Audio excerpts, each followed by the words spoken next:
শহর জুড়ে নিস্তব্ধতা। ঢাকা শহরের মতো ব্যস্ত শহরের মানুষগুলো নিস্তব্ধতার মায়াজালে আবদ্ধ। রাত প্রায় 1টা ছুঁই ছুঁই। ধানমন্ডিতে গেমস ক্লাবে একটা ছেলে চিল্লিয়ে যাচ্ছে। গেমসের মাঝে এতটাই আকৃষ্ট যে তার আশপাশে কি হচ্ছে না হচ্ছে সে বিষয়ে একদমই তার খেয়াল নেই। তার গেমসের ব্যাঘাত ঘটিয়ে তার ফোনে কল আসে। প্রথমবার কলটা বেজে কেটে যায়। আবারও কল দিচ্ছে, না পেরে কলটা রিসিভ করতেই আরিয়ান, তোকে নিয়ে পারি না, যত সব। তোর বাপ মরে শান্তিতে আছে, তোকে আমার কাছে রেখে গেছে। আমি মরলে বুঝবি। এখনো তুই গেম খেলছিস? বাসায় গিয়ে খেয়ে নে। আজ আমার রাতের ডিউটি, কাল দেখা হবে। তাড়াতাড়ি বাড়ি যা। কথাগুলো বলে আরিয়ানের মা নাজমা বেগম কলটা কেটে দেয়। আসুন, আরিয়ান সম্পর্কে কিছু বলি। এতক্ষণ যে ছেলেটা গেমস খেলায় মগ্ন ছিল তার নাম আরিয়ান মাহমুদ। ছোটবেলায় বাবা রোড অ্যাক্সিডেন্টে মারা যায়। তখন থেকে নাজমা বেগম সংসার চালানোর জন্য একটা হাসপাতালে নার্সের চাকরি নেয়। আরিয়ান সারাদিন গেমস খেলায় মগ্ন থাকে। গেমস খেলায় নাম্বার 1। আজ পর্যন্ত তাকে কেউ হারাতে পারেনি।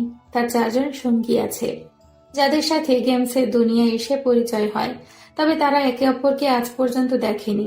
বাকি সব গল্পের সাথে থাকুন, জানতে পারবেন। আরিয়ান গেমস খেলা শেষ করে ক্লাব থেকে বের হবে, তখনই আরিয়ানের পাশে থাকা একটা ফোন বেজে ওঠে। আরিয়ান তাকিয়ে দেখে তার সাথে বসে গেমস খেলছিল সেই মেয়েটার ফোন। সম্ভবত ভুলে ফেলে রেখে গেছে। আরিয়ান ফোনটা রিসিভ করতেই হ্যালো, কে বলছেন? জি, আমি আরিয়ান, আপনার পাশে বসেই গেমস খেলেছিলাম। সরি, আমার ফোনটা ভুলে গেছি। তুমি একটা কাজ করো, আমি তোমাকে ঠিকানা দিচ্ছি, ফোনটা দিয়ে যাও। বিনিময়ে তোমাকে 10,000 টাকা দেবো। আরিয়ান বুদ্ধিমান একজন ছেলে। সে এমনিতেই সারাদিনে বেকার বসে থাকে। যদি ফ্রিতে 10,000 টাকা পেয়ে যায় তাহলে বেশ কিছুদিন আয়াসে গেমস খেলে কাটাতে পারবে। কথাগুলো ভেবে মেয়েটার থেকে ঠিকানা নিয়ে তার বাসার উদ্দেশ্যে রওনা হয়। প্রায় 35 মিনিটে মেয়েটার বাসার সামনে গিয়ে দাঁড়ায়। দরজার সামনে গিয়ে টোকা দেওয়ার আগেই ভেতর থেকে আওয়াজ আসে। ভেতরে এসো। আরিয়ান ভেতরে গিয়ে দেখে মেয়েটা শুধুমাত্র একটা টাওয়াল পেঁচিয়ে সোফায় বসে আছে। চুলগুলো থেকে পানি পড়ছে। তার মানে একটু আগেই মেয়েটা গোসল করে বের হয়েছে। আরিয়ান ভালো করে তাকিয়ে দেখে প্রায় টাওয়ালটা হাঁটুর ওপর পর্যন্ত উঠে আছে। মেয়েটার আপত্তিকর জায়গাগুলো স্পষ্ট দেখা যাচ্ছে। কোনো বৃদ্ধ পুরুষ ও মেয়েটাকে দেখলে ঝাঁপিয়ে পড়বে। বাসাটা একেবারে ফাঁকা, হয়তো আর কেউ থাকে না। আরিয়ান নিজেকে কন্ট্রোল করে দাঁড়িয়ে আছে। মেয়েটা ডাকে বাস্তবে ফিরে। ফোনটা ওখানে রেখো। এই নাও তোমার 10,000 টাকা, নিয়ে চলে যাও। আরিয়ান ফোনটা দিয়ে টাকাগুলো নিয়ে দ্রুত বের হয়ে যায়। রাস্তায় গিয়ে হাঁপ ছেড়ে বাঁচে। মনে মনে বলে, মালটা হেব্বি করা, মন চাইছিল একটু জড়িয়ে ধরি। হুশ, আমি এগুলো কি ভাবছি? আমি তো এক নারীতে আসক্ত হব। কথাগুলো বলে আরিয়ান হেসে দেয়। তখনই মনে পড়ে তার মা তো বাসায় নেই। আজকেই সুযোগ। এক প্যাক মারলে কিছু হবে না। কথাগুলো ভেবে একটা বিয়ার নিয়ে বাসায় চলে যায়। পরের দিন অনেকে চিল্লাচিল্লির আওয়াজ শুনে চোখ ডলতে ডলতে ঘুম থেকে ওঠে। চোখ খুলে সামনে এত পুলিশ দেখে হতভম্ব হয়ে যায়। তাকিয়ে দেখে তার হাতে হাত করা। আরিয়ান কিছুই মাথায় ঢুকছে না। চিল্লিয়ে বলতে থাকে, আমার হাতে হাত করা কেন? আমি কি করেছি? আর আপনারা আমার বাসায় কি করেন? চুপ শালা, একটা মেয়েকে রেপ করে ছুরি দিয়ে খুন করেছিস, আর বাসায় এসে দিব্যি ঘুমাচ্ছিস, আর এখন বলছিস তোকে হাত করা কেন পড়াচ্ছি? শালা রেপিস্ট। পুলিশ অফিসারের কথা শুনে আরিয়ানের পায়ের নিচ থেকে মাটি সরে যায়। এগুলো কি বলছে? সে কাকে আবার রেপ করলো? পুলিশ অফিসারের বলার সময় আরিয়ানের মা নাজমা বেগম উপস্থিত হয়। ছেলের হাতে হাত করা আর পুলিশ দেখে কান্না করে দেয়। তবুও নাজমা বেগম নাছোড় বান্দা। ওনার ছেলে এমন কাজ করতে পারে না। উনি প্রমাণ জিজ্ঞেস করলে কালকে রাতে আরিয়ান ওই মেয়েটার কাছে যাওয়ার ভিডিও দেখায়। আর মেয়েটাকে যে চাকু দিয়ে খুন করা হয়েছে সেখানে আরিয়ানের ফিঙ্গারপ্রিন্ট পায়। আরিয়ানের হাতঘড়িটাকেও পাওয়া যায়। সব প্রমাণ বলছে খুনটা আরিয়ান করেছে। আর খুনের আগে মেয়েটাকে বেশ কয়েকবার রেপ করা হয়েছে। নাজমা বেগমের সামনে আরিয়ানের কলার ধরে টানতে টানতে পুলিশ নিয়ে যায়। আরিয়ানকে জেলখানায় বন্দি করা হয়। নাজমা বেগম অনেক দৌড়াদৌড়ি করতেছে ছেলেকে ছাড়ানোর জন্য, তবুও পাচ্ছে না। অনেক উকিলের পেছনে ঘুরেছে, কেউ কেসটা নিতে চাচ্ছে না, কারণ সমস্ত প্রমাণ আরিয়ানের বিরুদ্ধে। সকাল থেকে নাজমা বেগম থানায় দাঁড়িয়ে আছে ছেলেকে এক নজর দেখার জন্য। আয়ার সাহেব মারা যাওয়ার পর থেকে আরিয়ানের কোনো চাওয়াই অপূর্ণ রাখেনি। নিজে কাজ করে তবুও ছেলেকে কাজ করতে দেয় না। কথাগুলো ভেবেই নাজমা বেগমের চোখগুলো ভিজে আসে। পুলিশ অফিসারকে রিকোয়েস্ট করে ছেলের সাথে কথা বলার পারমিশন পেয়েছে। বাবা, তুই একদম চিন্তা করবি না। আমি জানি তুই কোনো কিছু করিসনি। তোর উপর আমার বিশ্বাস আছে। আমি একজন উকিলকে রাজি করিয়েছি, তোর কেস নিয়ে আদালত লড়বে। মায়ের মুখের দিকে তাকিয়ে আরিয়ান কান্না করে দেয়। আম্মু, আমি কোনো রেপ বা খুন করিনি। নাজমা বেগম আরিয়ানকে সান্ত্বনা দিয়ে চলে যায়। আরিয়ান গিয়ে বসে, পকেটে হাত দিতেই কি জানি হাতে আসে। নিয়ে দেখে একটা কাগজ। কাগজটা খুলতেই কিছু লেখার সামনে আসে। রহস্য একটা নাম মাত্র, এই নামের পিছনে হাজার রহস্য বিরাজমান।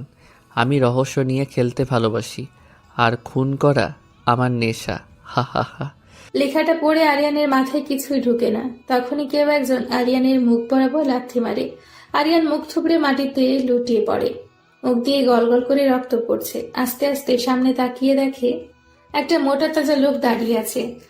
তার সাথে বেশ কয়েকজন আছে। তাদের মাঝে একজন বলে উঠল, জলখানায় এসে পায়ের ওপর পা তুলে বসে আছিস। এখানের কিছু রুলস আছে। বসকে সালাম দিয়ে চলবি, না হয় মেরে পুঁতে রেখে দিব। সালাম দে। আরিয়ান আস্তে আস্তে উঠে কোন রকম দাঁড়িয়ে যে লোকটা তাকে লাথি দিয়েছিল তাকে সালাম দেয়। আরিয়ানের সালাম দেওয়া দেখে তাদের মাঝে একজন লোক আরিয়ানকে সজোরে থাপ্পড় দিয়ে বলে, এবারের জন্য তোকে ছেড়ে দিয়েছি। নেক্সট টাইম বসকে দেখলেই সালাম দিবি। কথাগুলো বলে লোকটা চলে যায়। আরিয়ান ব্যথায় উকাতে থাকে। নাক ফেটে রক্ত বের হয়ে আসছে। দ্বিতীয়বার থাপ্পড়ের কারণে ঠোঁট কেটে রক্ত বের হয়ে যায়। আরিয়ানের মাথায় আসছে না মেয়েটাকে খুন কি করতে পারে। সে তো ফোন দিয়ে টাকা নিয়ে চলে আসে। তাহলে মেয়েটাকে খুনটা করলো কে? আর জেলে আসার পর এই লোকগুলোই তাকে মেরেছে কেন? কিছুই মাথায় ঢুকছে না। আরিয়ান ফ্লোরে শুয়ে পড়ে, আস্তে আস্তে ঘুমিয়ে যায়। এদিকে নাজমা বেগম অনেক উকিলের কাছে দৌড়াদৌড়ি করার পরও ওনার হয়ে কেউ কেস লড়তে সাহস পায় না। কারণ একটাই, সব প্রমাণ আরিয়ানের বিরুদ্ধে। তবে তাদের মাঝে একজন বলেছে যদি কেউ পারে তাহলে সেটা তারেক সাহেব পারবে। তারেক সাহেব হচ্ছে এখানকার সব থেকে বড় ব্যারিস্টার। নাজমা বেগম তারেক সাহেবের অফিসের সামনে অনেকক্ষণ দাঁড়িয়ে থাকে। একটু পর তারেক সাহেবের সাথে দেখা করার সুযোগ পায়। উনি সবকিছু খুলে বলার পর তারেক সাহেবও না করে দেয়। নাজমা বেগম না পেরে তারেক সাহেবের পায়ে পড়ে যায়। তারেক সাহেব সাথে সাথে উঠিয়ে বলে, কি করছেন কি আপনি? আমি আপনার অনেক ছোট হব আর আপনি কিনা আমার পায়ে পড়ছেন? আচ্ছা ঠিক আছে, আমি আপনার কেসটা নিব। আপনি বাসায় যান।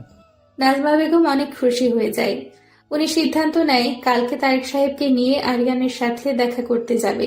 আরিয়ান ঘুম থেকে লাফ দিয়ে ওঠে, কারণ তার পুরো শরীর ভিজে একাকার। তাকিয়ে দেখে তাকে যারা মেরেছিল তাদের মাঝে একজনের এই কাজ।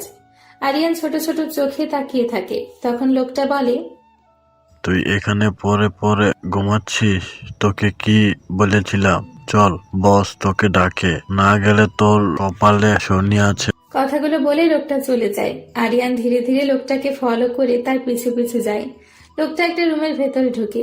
আরিয়ান তাকে অনুসরণ করে ঢুকে দেখে তাদের যে বস শুয়ে আছে আর বাকিরা তার হাত পা টিপে দিচ্ছে।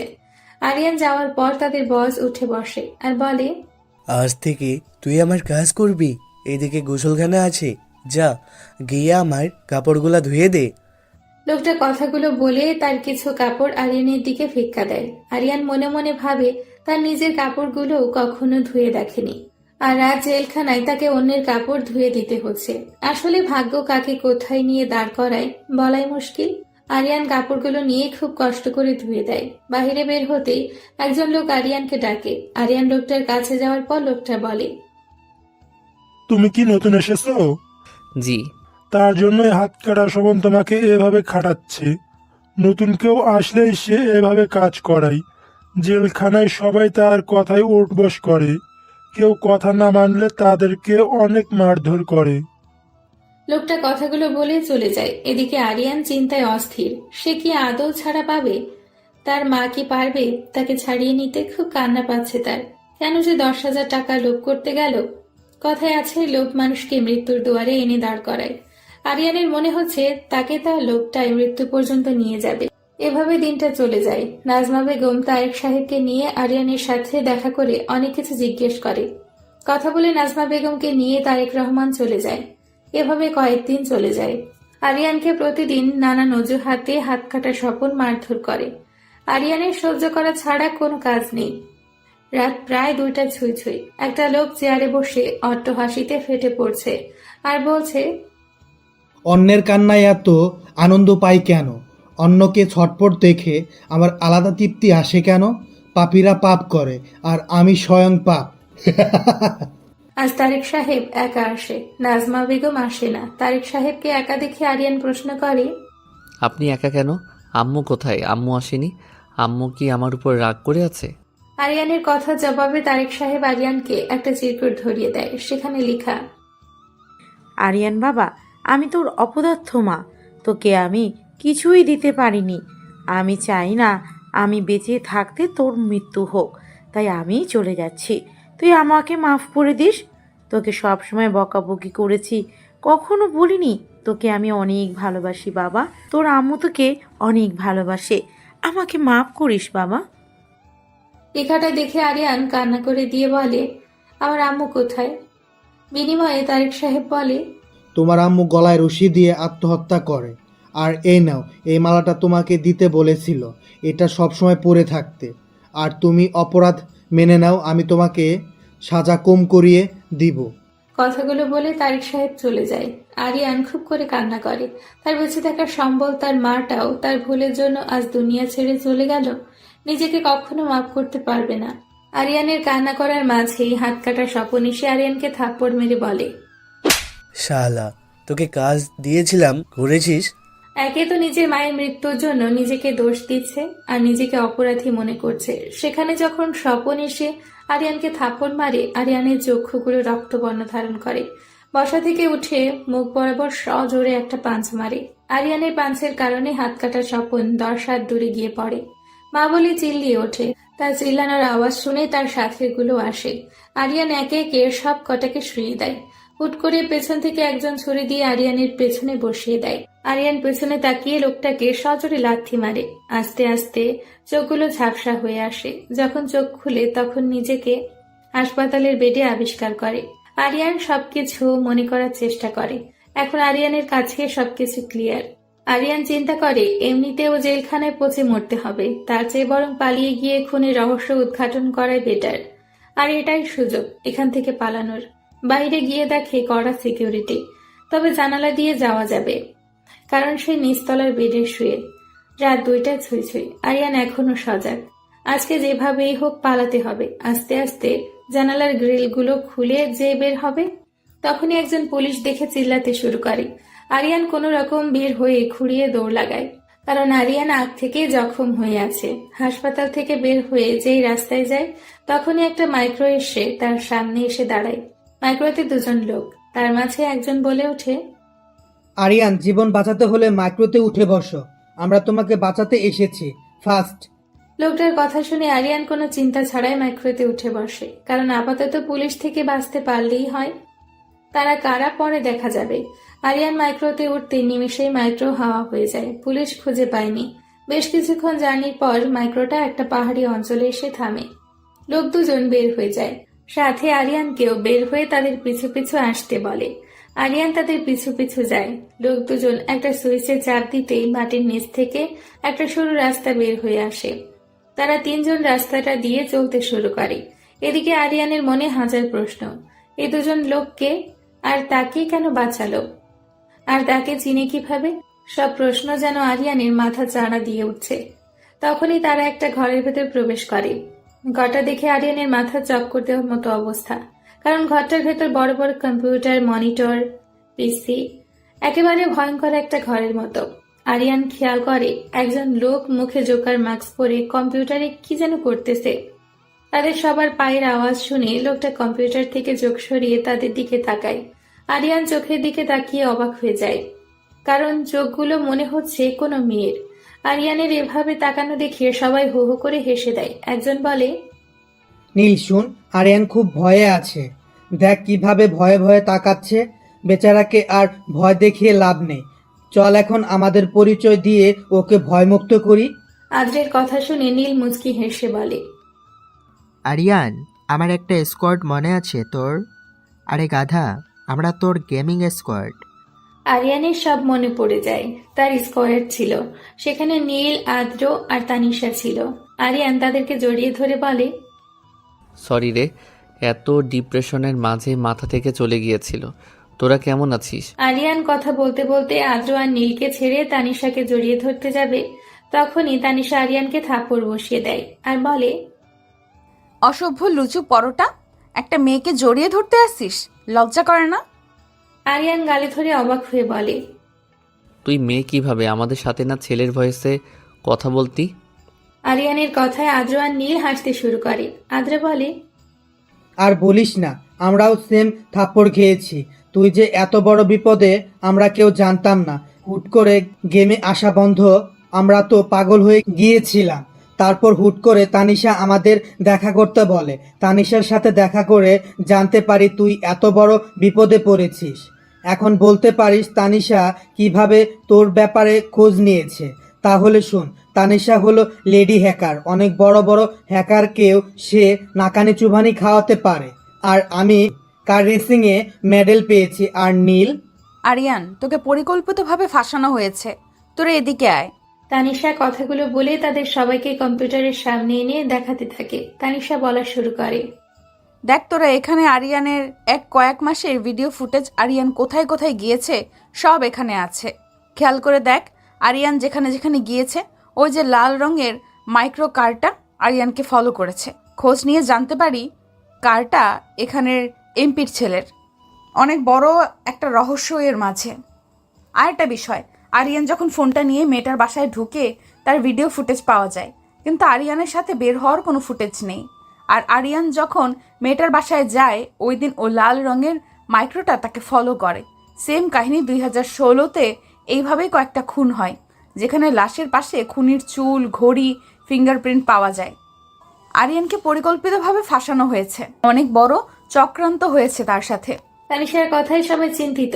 আরিয়ানের চোখে কান্নার ছাপ, কারণ তার মাকে সে হারিয়েছে। আদ্র বলে, আরিয়ান তুই কোনো চিন্তা করিস না, আমরা সবাই তোর পাশে আছি। তোকে নির্দোষ প্রমাণ করব ইনশাআল্লাহ। দেখ, নীলকেই বেচারা বউকে ফেলে রেখে আমাদের সঙ্গ দিচ্ছে তোকে বাঁচানোর জন্য। আরিয়ান তাদের সবাইকে একসাথে জড়িয়ে ধরে কান্না করে দেয়। এবার আর তানিশা বাধা দেয়নি। তখনই আরিয়ান তানিশাকে বলে, তোমার কম্পিউটার কি আমি ধরতে পারি? মানে আমার একটা জিনিস লগ ইন করবো। করতে পারো, তবে খেয়াল রাখিও হ্যাকিং সাইটের দিকে যেও না। তানিশার কথায় আরিয়ান ঠোঁট চেপে হাসে। আরিয়ান লগ ইন করার পর তার সবাই কম্পিউটারের দিকে তাকিয়ে অবাক হয়ে যায়। আদ্র, নীল, তানিশা ভয়ে দুকদম পিছিয়ে যায়। অস্পষ্ট সুরে বলে, আর কে? আর কে? আরিয়ান কি এমন লগ ইন করেছে যা দেখে লেডি হ্যাকার তানিশা সহ তারা দুজন ভয়ে পিছিয়ে যায়? আরিয়ান কি কোনো অসাধারণ কেউ? আরিয়ান কি পারবে পুলিশকে ফাঁকি দিয়ে নিজেকে নির্দোষ প্রমাণ করতে? আর কে? আর কে নামটা বলে ওরা সবাই ভীত চোখে আরিয়ানের দিকে তাকায়। আরিয়ান তাদের ভীত অবস্থা দেখে হো হো করে হেসে দেয়। আর কে আর কেউ না, বাংলাদেশ সহ আরো কয়েকটা দেশে একটা সময় রাজত্ব করেছে হ্যাকারদের মাঝে নাম্বার 1 একজন হ্যাকার। আর কে নামটা শুনলে যে কারো প্যান্ট নষ্ট হয়ে যাওয়ার কথা। আর কের সাথে পাঙ্গা নিবে এমন কেউ জন্ম নেয়নি। বাংলাদেশের সাইবার নিরাপত্তা সবকিছু যখন ডার্ক হ্যাকার নামে একদল হ্যাকার টিম হ্যাক করে নেয়, তখন সেখানে চিফ নাজমুল সহ সবাই আতঙ্কে ছিল। তখন সেখানের একজন আর কে নাম বলে, আর কে ছাড়া কেউ পারবে না। তখন নাজমুল খুব কষ্ট করে আরকের সাথে যোগাযোগ করে। 5 মিনিটের ভেতরে সবকিছু ফিরিয়ে আনে। সাথে ডার্ক হ্যাকার টিমে লোকেশন বের করে তাদের ধরিয়ে দেয়। তখন সেখানে চিফ আরকে তাদের সাথে কাজ করার জন্য রিকোয়েস্ট করে, কিন্তু আরকে অস্বীকার করে দেয়। নাজমুল বলে কোনো দরকার লাগলে যেন তাকে জানাই। তানিশা বলে, আমার তো বিশ্বাস হচ্ছে না যে আর কে এর সাথে পুরো বাংলাদেশ কথা বলতে চায়।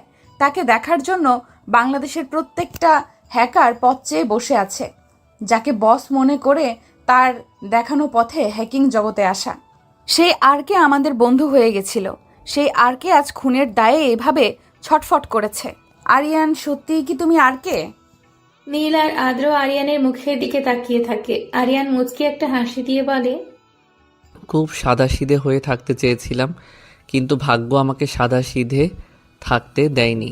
ভাগ্য আমাকে বারবার আমার অতীতে এনে দাঁড় করায়। আরিয়ানের কথা শেষ হওয়ার আগে আদ্র বলে, আপনি যদি আর কে হন তাহলে আমার প্রশ্নের উত্তর দেন। আমি শুনেছি আপনি প্রথমে জনগণের হয়ে কাজ করেছিলেন, পরে নাকি বাংলাদেশ ব্যাংক হ্যাক করে টাকা নেওয়ার চেষ্টা করেছেন, যার ফলে আপনি ধরা পড়ে যান। এটা কি সত্যি? আদ্রের কথা শুনে আরিয়ান হাসতে শুরু করে। হাসতে হাসতে নীলকে বলে। সিগারেট হবে নাকি? নীল পকেট থেকে সিগারেট বের করে দিতেই আরিয়ান সিগারেট ধরিয়ে ওপরের দিকে তাকিয়ে বলতে শুরু করে। যখন আমি ক্লাস 10-এ পড়ি তখন থেকেই হ্যাকিংয়ের অন্যরকম একটা নেশা কাজ করত। আমি খুব করে চাইতাম আমিও একজন বড় হ্যাকার হব। আম্মুর কাছ থেকে টাকা নিয়ে কিনে আনি কম্পিউটার, পিসি, বিভিন্ন জিনিস। আস্তে আস্তে হ্যাকিংয়ের রাজ্যে চলে যাই, গড়ে তুলি আরকে এর সাম্রাজ্য। আমাদের এলাকায় একজন ভাই থাকতো, তার নাম রাজ মাহমুদ। উনিও হ্যাকিংয়ে দক্ষ ছিল। এতটাই ভালো সম্পর্ক গড়ে ওঠে আমি যে আরকে ওনাকে ভার্সিটি লাইফ শেষ হওয়ার পর বলি, উনি আর আমি দুজনে মিলে হ্যাকিংয়ের সাহায্যে মানুষদের উপকার করতে শুরু করি। কিন্তু আমাদের পরিচয় কেউ জানতো না। কিছুদিন পর বাংলাদেশ সাইবার নিরাপত্তা ডার্ক হ্যাকার টিম নামে হ্যাকাররা আক্রমণ করে। রাজ ভাইয়া সেদিন ছিল না। আমি একাই গিয়ে 5 মিনিটে সব কিছু ব্যাক এনে দেই, ডার্ক হ্যাকার টিমদের ধরিয়ে দেই। সেদিন আমি অনেক খুশি ছিলাম, কারণ নিজ দেশের জন্য কিছু করতে পেরে।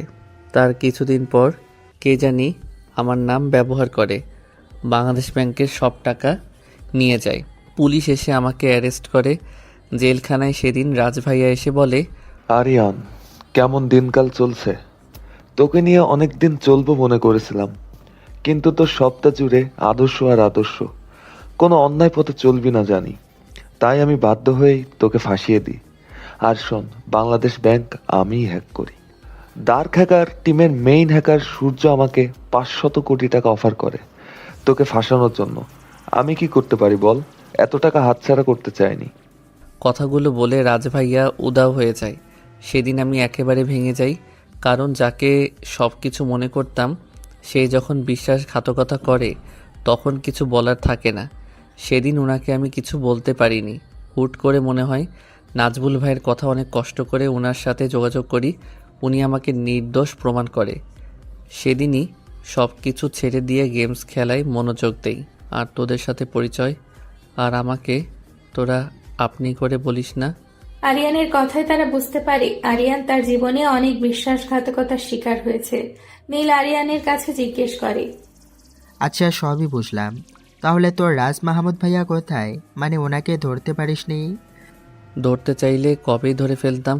ওনাকে ধরতে চাইনি কারণ যে বিশ্বাস নিয়ে খেলে তাকে কিছুই বলার নেই। আপন হয়ে যে পিছনে ছুরি বসিয়ে দেয় তাদের দিকে ফ্যালফ্যাল করে তাকানো ছাড়া কিছুই করার থাকে না। আর উনি ওই দিনই দেশ ছেড়ে মালয়েশিয়া চলে যায়। আচ্ছা, তোকে কি আমরা আরকে বলবো নাকি আরিয়ান বলবো? তানিশার কথাই সবাই হো হো করে হেসে দেয়। তখন আরিয়ান বলে, আর কে হতে চাই না, তবে হওয়ার কারণ হলো কিছু ইনফরমেশন দরকার। সেগুলো এখান থেকে পাওয়া যাবে। আমার কিছু পরিচিত মানুষ আছে, আর নাজমুল ভাইয়ের কাছ থেকে সাহায্য পাওয়া যাবে। কথাগুলো বলে আমি নাজমুলকে একটা জিনিস ইমেইল করি। একটু পর রিপ্লাই আসে। নীল আমাকে প্রশ্ন করে, কি ইমেল করছিস? আমাদেরকে একটু বল। আমাকে যে গাড়িটা ফলো করেছে সেটা কার নামে রেজিস্টার করা সেটা জানতে হবে, কারণ তোরা বলেছিস এমপির ছেলের। আসলে কি তাই? তবে এখন কনফার্ম হলাম সেটা এমপির ছেলের। তাহলে আমাদের প্রথম কাজ হবে এমপির ছেলেকে ফলো করা। তাকে কোথায় পাওয়া যাবে? এমপি ছেলেকে বারে পাওয়া যাবে। সে মেয়েদের প্রতি আসক্ত, সেখানে প্রতিদিন পাওয়া যায়। তাহলে তো হয়েই গেল। আমরা সবাই আজকে বাড়ি যাব, গিয়ে দেখব কাহিনী কি। আদ্র কথা শেষ হওয়ার আগেই তানিশা তাদেরকে বলে, সব কিছু গুছিয়ে এক্ষুনি বের হতে হবে, কারণ পুলিশ আমাদের লোকেশন পেয়ে গেছে। তানিশার কথা শুনে সবাই তাড়াতাড়ি বের হয়ে যায়। নীল তাড়াতাড়ি গাড়ি নিয়ে আসে। গাড়ির মাঝে আদ্র বলে, পুলিশ আসতেছে, তুই কিভাবে জানলি বল? আরে গাধা, আমি আমাদের সব জায়গায় সিসিটিভি ফুটেজ হ্যাক করেছিলাম, সেখানেই দেখতে পেয়েছি পুলিশ আসতেছে। তানিশের কথা শেষ হওয়ার আগেই তাদের গাড়িতে আরেক গাড়ি এসে জোরে ধাক্কা মারে। নীল কোনো রকম সামলে নেয়। গাড়িটা থেকে অজস্র গুলি ছুটতেছে। এটা পুলিশের গাড়ি না, তাহলে কার গাড়ি হতে পারে? আদ্র কান্না করে দিয়েছে। বলে, আমি নতুন নতুন প্রেম করেছি, মনে হচ্ছে আমার সংসার করা হবে না। আম্মু, তোমার ছেলে আর বাঁচবে না। তোর নটাঙ্কি বন্ধ কর। আমিও নতুন নতুন বিয়ে করেছি।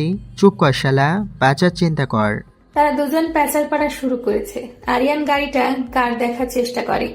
গাড়িতে থাকা লোকটাকে দেখে আরিয়ান স্তব্ধ হয়ে যায়, কারণ গাড়িতে ছিল হাত কাটা স্বপন। আরিয়ান বুঝতে পারে না হাত কাটা স্বপন কিভাবে বের হলো, আর তাকে কেন মারতে চাইছে। জেলের সামান্য ঘটনার জন্য তো তাকে এভাবে মারতে আসার কথা না।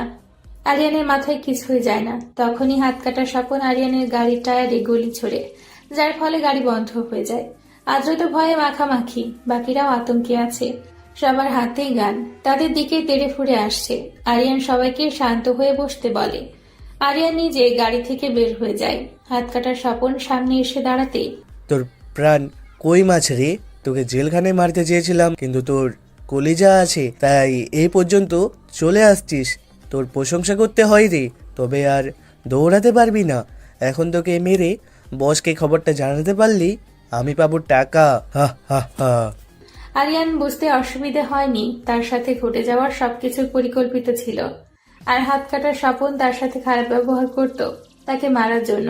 আর হাত কাটার স্বপন তার বসের কথায় আবার তাকে মারতে এসেছে। আরিয়ান হাসতে শুরু করে। কি রে, মরার কথা শুনলে সবাই কান্না করে আর তুই হাসছিস? পাগল হয়ে গেলি নাকি রে? মরবে তো, তবে আমি না, তুই। আর কে কি জিনিস আজ তোকে বোঝাবো। আর কি নামটা শুনে স্বপন পিছিয়ে যায়। এর সুযোগে আরিয়ান লাথি দিয়ে পিস্তলটা নিয়ে নিমিষেই তার সাথে থাকা লোকগুলোকে শুট করে দেয়। স্বপন অবাক হয়ে যায়। তার সাথে গাড়িতে থাকা তানিশা, আদ্র, নীল সবাই অবাক। আরিয়ান স্বপনের মুখে লাগাতার পিস্তলের পেছনটা দিয়ে বাড়ি দিচ্ছে। নাক ফিতে গলগল করে রক্ত পড়ছে। তবুও বেচারা বসের নাম বলে না।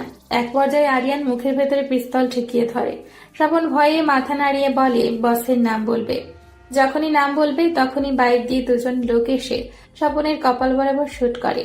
সাথে সাথে স্বপন মারা যায়। আরিয়ান বাইকের পেছনে দৌড়ায়, লাভ হয়নি। রাগে পিস্তলের সব বুলেট ওপরে ছুটতে শুরু করে। কাঁধে কারো স্পর্শের পেছনে তাকিয়ে দেখে বাকিরা সবাই তার পেছনে দাঁড়িয়ে আছে। নীল বলতে লাগে, আচ্ছা, আমরা যে আরকে চিনতাম, তুই কি আসলেই সেই আরকে? যদি তাই হতো তাহলে আমরা আরকে সম্পর্কে যা শুনেছি সবই কি মিথ্যা? আমরা তো ঠান্ডা মাথার মাস্টার মাইন্ড আরকে চিনি, যে কখনো না রেগে ঠান্ডা মাথায় চিন্তা করে। নীলকে থামিয়ে আদ্র বলে, আরিয়ান, তুই আর কে হয়ে চিন্তা কর। আমাদের হাতে আরেকটা ক্লু আছে। এমপির ছেলে, তাড়াতাড়ি যেতে হবে, না হয় দেরি হয়ে যাবে। আমাদের শেষ ভরসা এমপির ছেলে। বারটা খুঁজতে খুঁজতে তাদের অনেকটা দেরি হয়ে যায়। আবার পুলিশ তাদের পেছনে আছে। তারা কেউ বুঝতে পারছে না এই পুলিশ হঠাৎ কোত্থেকে উদয় হচ্ছে। তারা বাড়ি গিয়ে দেখে সেখানে কেউ নেই, আর সবকিছু ছড়িয়ে ছিটিয়ে আছে। এমপির ছেলে লাশটা ফ্লোরে পড়ে আছে, পুরো শরীর রক্তাক্ত, খুব বাজেভাবে মারা হয়েছে। আরিয়ান তাদের সবাইকে নিয়ে তাড়াতাড়ি বের হয়ে যায়, কারণ এখন পুলিশ আসার সম্ভাবনা বেশি। তারা সবাই আদ্রের বাড়িতে চলে যায়, কারণ আদ্রের ফ্যামিলি তার সাথে থাকে না, একা থাকে। আমরা যেখানে যাচ্ছি সেখানে পুলিশ হাজির। গুন্ডা পান্ডা এসে হাজির হয়ে যায়। আমার মনে হচ্ছে আমাদের পেছনে লোক লাগানো আছে। আদ্র কথা শুনে নীল বলে, আমারও সেম মনে হচ্ছে। কিভাবে তারা হাজির হয়ে যাচ্ছে, আর পুলিশ তো পিছুই ছাড়ছে না। আমরা সবাই বিপদে আছি, শেষ ভরসাও হারিয়ে ফেলেছি। নীলের কথায় ফোরন কেটে তানিশা বলে, আমার কাছে মনে হচ্ছে না আমাদের কেউ ফলো করছে। আমি লক্ষ্য রেখেছি হুটহাট পুলিশ আসছে, তবে কাউকে ফলো করতে দেখিনি। আর বারে যাব এটা আমরা ছাড়া কেউ জানে না। তাহলে সেখানে এমপির ছেলেকে কে মারলো? তানিশের কথায় আরিয়ানের কাছে যুক্তিসঙ্গত মনে হয়েছে। তখনই তার মনে পড়ে যায় তার গলায় তার মায়ের শেষ চিহ্ন লকেটের কথা। লকেটটায় একটা চুমু দিয়ে আরিয়ান হাসতে শুরু করে আর বলে, আমাদের রাজ্যটা একদম রাফিয়ান রাজ্যের মতোই। কে কাকে মেরে তার স্থান নিতে চায় কেউ জানে না। তবে শেয়াল যতই চালাক হোক, জঙ্গলের রাজা সিংহই থাকে। এটা আমার রাজ্য, রাজা ছিলাম, রাজা থাকবো। রাস্তার কুকুররা দূর থেকে ঘেউ ঘেউ করতে পারবে, কাছে এসে লড়াই করার শক্তি লাগে না। আরিয়ানের কথায় আগামাথাকে বুঝতে পারল না, সবার মাথার উপর দিয়ে গেল। তবে তারা বুঝতে পেরেছে আরিয়ান তার আগের রূপ ধারণ করবে, যে রূপের সবার প্যান্ট নষ্ট হয়ে যায়। এদিকে রাজ মালয়েশিয়া থেকে ছটফট করছে। সেখানে নিজের একটা গ্যাং তৈরি করেছে। রাজ মাহমুদ নামটা সবার জন্য এক আতঙ্ক। তবে আরিয়ানের সাথে বেইমানি করার পর সব সময় তার একটা খারাপ লাগা কাজ করে। আরিয়ান তাকে অনেক বিশ্বাস করত, কিন্তু সে বিশ্বাসের মর্যাদা দিতে পারেনি। রাজের ভাবনার মাঝে তার ফোনটা বেজে ওঠে। তাকিয়ে দেখে অনেকদিন পর ডার্ক হ্যাকার কিং এর লিডার সূর্য তাকে ফোন দিয়েছে। ফোনটা রিসিভ করতে বলে, রাজ, তোমাকে আমার দরকার। তুমি হয়তো জানো আরিয়ানকে চিফ নাজমুল ছাড়িয়ে নিয়েছে, কিন্তু ডার্ক হ্যাকার টিমদের সাথে আমার একমাত্র আদরের ছোট ভাইটাও ছিল। আরিয়ানের জন্য আমি আমার ভাইটিকে হারিয়ে ফেলি, তাই সেদিন তোমাকে টাকা দিয়ে আরিয়ানকে জেলে পাঠায়, লাভ হয়নি। তাই আবার একটা নতুন গেম আরিয়ানকে ফাঁসিয়ে দিই, কিন্তু আরিয়ানের কই মাছের প্রাণ সেখান থেকেও বেঁচে গেল। তুমি দেশে আসো, আরিয়ানকে মারার জন্য তোমাকে আমি যত টাকা লাগে দিব। তার বিনিময়ে আরিয়ানের লাশ আমার সামনে দেখতে চাই। সূর্যের কথা শেষ হতেই রাজ বলে, আপনি হয়তো জানেন রাজ মাহমুদ টাকার বিনিময়ে সবকিছু করতে পারে। আমার ডিকশনারিতে টাকার আগে কিচ্ছু নেই। जब पैसा की बात आती है तब मैं सब कुछ करने के लिए तैयार हूँ। I am coming. কথাগুলো বলেই রাজ কলটা কেটে দেয়। এদিকে সূর্য পায়ের ওপর পা তুলে সিগারেটে টান দিয়ে ধোঁয়াগুলো ওপরে ছুঁড়ে মেরে বলতে লাগে, মাস্টার মাইন্ডের জগতে কেউ কাউকে বিশ্বাস করতে পারে না। টাকার বিনিময়ে ভাই ভাইকে মারতেও দুবার চিন্তা করে না। পুরো গেমটা আমার। আর কে তুই? আরিয়ান সে কবে থেকে জানি আমি। প্রথমে মনে করেছিলাম তোকে আমার দলে নিয়ে কাজ হাসিল করব, কিন্তু তুই হলি বিষাক্ত সাপ, তাই তোর উপহার মৃত্যু। আরিয়ান কেন হঠাৎ তার মায়ের দেওয়া লকেটে চুমু খেলো? সূর্য মূলত কে এই গল্পে? মাস্টার মাইন্ড আরিয়ান নাকি অন্য কেউ? রাত প্রায় 2টা ছুঁই ছুঁই। রাতের নির্জনতায় শহরটা স্তব্ধ। শহরে বেশিরভাগই মানুষ ঘুমে কাতর। আরিয়ান মুখে সিগারেট গুজে বেলকনি দিয়ে দূর আকাশের দিকে তাকিয়ে আছে। কত না নিষ্ঠুর এই জগৎ। যতই পেছনে ছেড়ে আসতে চায়, ততই বাস্তবতা তাকে তার নিষ্ঠুর জগতে এনে দাঁড় করায়। সে চায় না অন্ধকার জগতে আবার এসে তাণ্ডব চালাতে, তবে তাকে বাধ্য করেছে। আরিয়ান তার মায়ের শেষ চিহ্ন লকেটের দিকে তাকিয়ে বাঁকা একটা হাসি দিয়ে ল্যাপটপের সামনে বসে কাজ করতে শুরু করে। কাজ শেষ করে অট্টহাসিতে ফেটে পড়ে। তার হাসির আওয়াজ এতই তীব্র ছিল, তানিশা ঘুম থেকে উঠে যায়। আস্তে আস্তে বেলকনিতে এসে দেখে আরিয়ান ল্যাপটপের সামনে বসে হাসতেছে। তানিশা আরিয়ানের পেছনে এসে দাঁড়িয়ে থাকে। কার উপস্থিতি টের পেয়ে তাকিয়ে দেখে তানিশা। আরিয়ান বলে, তানিশ, ওই দূর আকাশের দিকে তাকিয়ে দেখ। তারা শূন্য আকাশটা কেমন কালো আকৃতি ধারণ করেছে। একটু আগে কত সুন্দর তারা চাঁদ সহ ছিল, কিন্তু সময়ের ব্যবধানে পাল্টে গেল। জানিস তানিশ, আমি চাইনি কালো দুনিয়াতে যেতে, কিন্তু ওরা আমাকে ভালো থাকতে দেয়নি। এক একজনকে কুত্তার ন্যায় দৌড়িয়ে দৌড়িয়ে মারব। আমি আমার কালো দুনিয়ায় আবার ব্যাক করব। কথাগুলো বলে আরিয়ান হো হো করে হাসতে থাকে। তানিশা আরিয়ানের পাশে জায়গা করে বসে। আরিয়ানের কাঁধে হাত দিয়ে বলতে শুরু করে, আরিয়ান, তুই একটা জিনিস সব সময় মনে রাখবি। তুই সাধারণ কেউ না, তুই সাধারণের মাঝে অসাধারণ একজন। আর তোর মন মানসিকতা সম্পর্কে যতই বলবো কম হয়ে যাবে। আর কে কেমন পুরো বাংলাদেশের মানুষ জানতো। এটাই তো সুযোগ। নিজের আগের পরিচয়ে ফিরে গিয়ে ময়লা লাগানো মানুষগুলোকে তার স্থানটা দেখিয়ে দে। আর তোর মায়ের খুনের সাথে তোকে জেলে নেওয়া লোক একটাকেও ছাড়বি না। আমরা তোকে সব সময় সাপোর্ট করব। তানিশার কথায় আরিয়ান একটু হাসে। এদিকে ডার্ক ওয়ার্ল্ডের অন্যতম হ্যাকার রাজ মাহমুদ বাংলাদেশে এসে পা রাখে। সূর্য তাকে পিক আপ করার জন্য আসে। রাজ সূর্যের ফার্ম হাউসে আসে। আরিয়ান মাহমুদকে মারার জন্য পরিকল্পনা করতে থাকে। রাজ মাহমুদ জানে আরিয়ান কোনো পাতি খেলোয়াড় না, তার সাথে খেলতে হলে কলিজার প্রয়োজন। আরিয়ান ডার্ক ওয়ার্ল্ডের সব থেকে ভয়ঙ্কর একজন হ্যাকার। সূর্য রাজকে বলে, রাজ, আরিয়ানকে যেভাবেই হোক মারতে হবে। তার জন্য আমার ব্যবসা সহ আমার ভাইটাকে হারিয়েছি। আমি আরিয়ানের লাশ দেখতে চাই। তার বিনিময়ে সবকিছু তোমাকে দিব। সূর্যের কথা শুনে রাজ মাহমুদ হাসতে শুরু করে। রাজের কাছে সূর্যের কথাটা পান ছাড়া কিছুই মনে হলো না। রাজ বলে, সিংহের রাজ্যে এসে সিংহকে মারার চিন্তা করা নিতান্তই বোকামি। সিংহ এমন একটা প্রাণী যার গর্জনে জঙ্গলের সব প্রাণীর আত্মা শুকিয়ে যায়। ভয়ঙ্কর প্রাণীও সিংহের ভয়ে কাঁপাকাঁপি লাগিয়ে দেয়। আরিয়ান হচ্ছে একটা জলজান্ত সিংহ। এত সহজে তাকে মারা যাবে না। আচ্ছা সূর্য সাহেব, আমাকে একটা খবর দিতে পারবেন? রাজের কথায় সূর্য মাথা নাড়িয়ে বলতে, আমাদের হ্যাকিং জগতের সাথে ভয়ঙ্কর একটা মাফিয়ার আবির্ভাব হয়েছিল। কয়েক মাসে তাদের নাম ডাক বিভিন্ন দেশে ছড়িয়ে গিয়েছিল, যার নাম ছিল ডেভিল কিং। তার বিষয়ে আমাদের কিছু বলতে পারবেন? ওর কথায় সূর্য বলে, ডেভিল কিং হুট করে হারিয়ে যায়, তবে ডেভিল কিংকে কেউ দেখেনি। আমাদের যেমন সাইবারের রাজত্ব, তেমন ডেভিল কিং এরও ছিল মাফিয়া জগতের রাজত্ব। আচ্ছা, তুমি ডেভিল কিং এর কথা কেন জিজ্ঞেস করছো? কারণ আরিয়ানকে মারতে হলে কোনো মাফিয়ার সাহায্য নিতে হবে। মাফিয়াদের কাজ টাকার বিনিময়ে কাজ করা। আমার টিম সহ একজন মাফিয়াকে লাগবে। মিস্টার কিং নামে বর্তমান একদল মাফিয়া আছে, যারা পুরো বাংলাদেশের নিজেদের টিম দিয়ে ঘেরাও করে রেখেছে। তাদের সাথে কথা বলা দরকার। তারা সঙ্গ দিলে আরিয়ানকে মারতে আমার সহজ হয়ে যাবে। সূর্যের কথা শুনে রাজ ঠোঁট বাঁকিয়ে হাসতে থাকে, কারণ রাজ মাহমুদকে এমন কোনো মানুষ নেই চিনে না। এদিকে আরিয়ান তানিশার সাথে গল্প করে ঘুমাতে চলে যায়। নীল সকালে উঠে সবাইকে জাগিয়ে দেয়, কারণ তাদের কাছে কোনো রকম ক্লু নেই। আরিয়ানের সাথে হয়তো তাদের জীবনটাও শেষ হয়ে যাবে। সবাই চিন্তিত, শুধু আরিয়ান বাদে।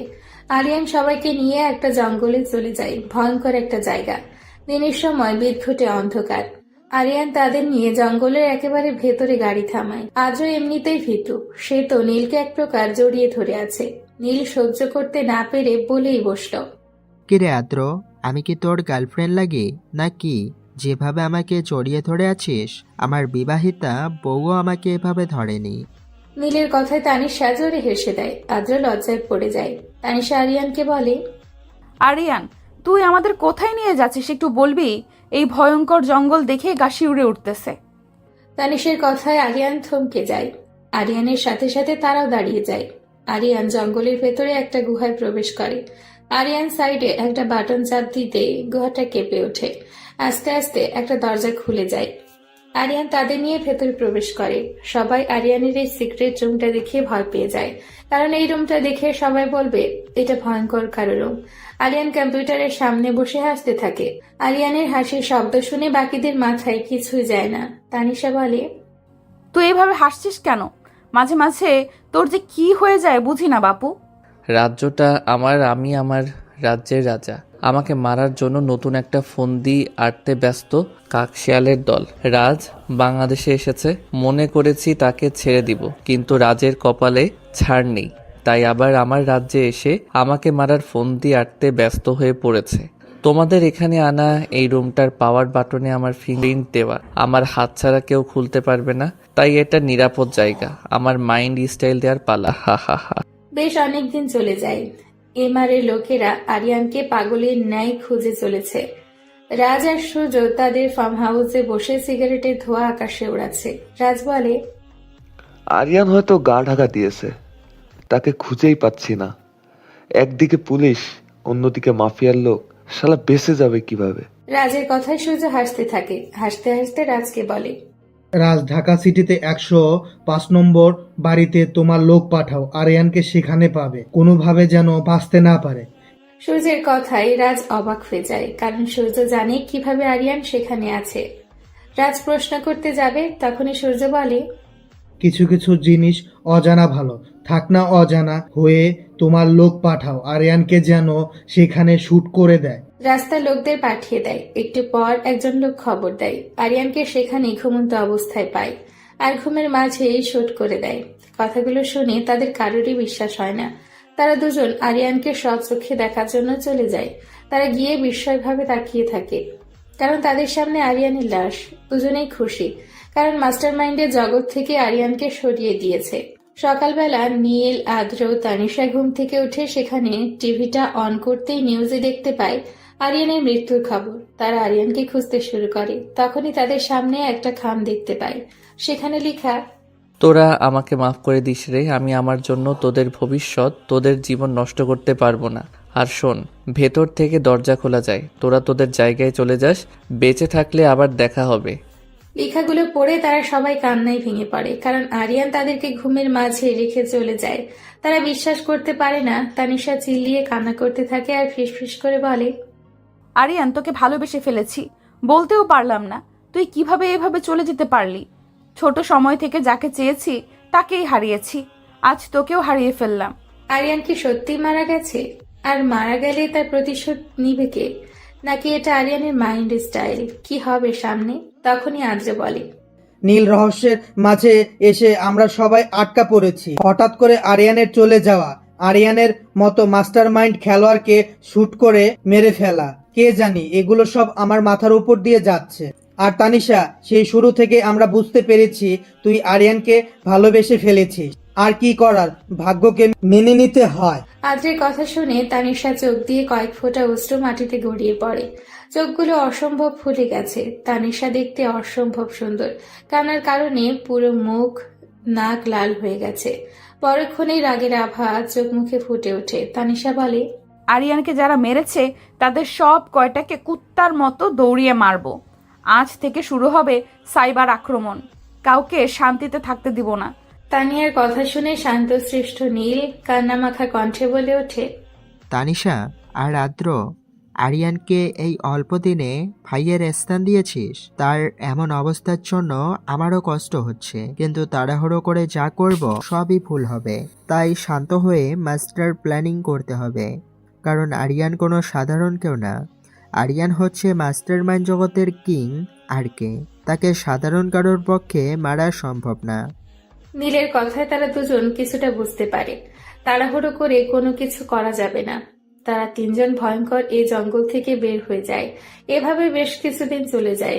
রাত 2টা ছুঁই ছুঁই। এমআর কিং মিস্টার নাসিফ একটি বারে বসে আছে। রাজের কাছ থেকে সুপারি নিয়ে কাজ তাদের ঈদের দিনের সমান। মদ খেয়ে ডাল হয়ে বারে বসে আছে। তার সাথে বেশ কয়েকজন চেলাপেলা আছে। মদ খাচ্ছে আর বলছে, তারা দুজন কত বোকা। রাজ মাহমুদের নাম শুনলেই সাধারণ মানুষের অবস্থা খারাপ হয়ে যায়। সে রাজ মাহমুদ আমাকে সাধারণ একজনকে মারার জন্য 10 কোটি টাকা দিল। রাজ মাহমুদ বললে এমনিতেই করে দিতাম, আর সে 10 কোটি টাকা দিল। কথাগুলো বলে এমআর কিং নাসিব অট্টহাসিতে লুটে পড়ে। এদিকে একজন আগন্তুক বাড়ি প্রবেশ করে। কালো কোট, কালো প্যান্ট, মাথায় কালো হুডি, একেবারে রিয়েল মাফিয়া যেন এখানে প্রবেশ করেছে। আগন্তুকটা বাড়ি প্রবেশ করে নাফিসের সামনাসামনি বসে। এক নিঃশ্বাসে বিয়ারের বোতলটা খালি করে ফেলে আর নাফিসের দিকে তাকিয়ে বলে, একটা রাজ্যের মধ্যে হাজারের অধিক শত্রু থাকে। রাজাকে সিংহাসন থেকে নামানোর জন্য হাজার মানুষের প্রচেষ্টা থাকে, তবুও কিন্তু রাজা অনায়াসে তার রাজ্য পরিচালনা করে যায়। কারণ কাক শিয়ালকে দেখে সিংহ ভয় পায় না। তোরা আগুনে হাত দিয়ে ফেলেছিস, তোদের মৃত্যুটা খুব ভয়ানক হবে। সাধারণ কেউ দেখলে তাদের প্যান্ট জায়গায় নষ্ট হয়ে যাবে। উপরে ভালো থাকিস। আগন্তুকটা কথাগুলো বলে কোমর থেকে লম্বা একটা তলোয়ার বের করে। তাদের কথা বলার সুযোগ না দিয়ে একের পর একে কোপাতে শুরু করে।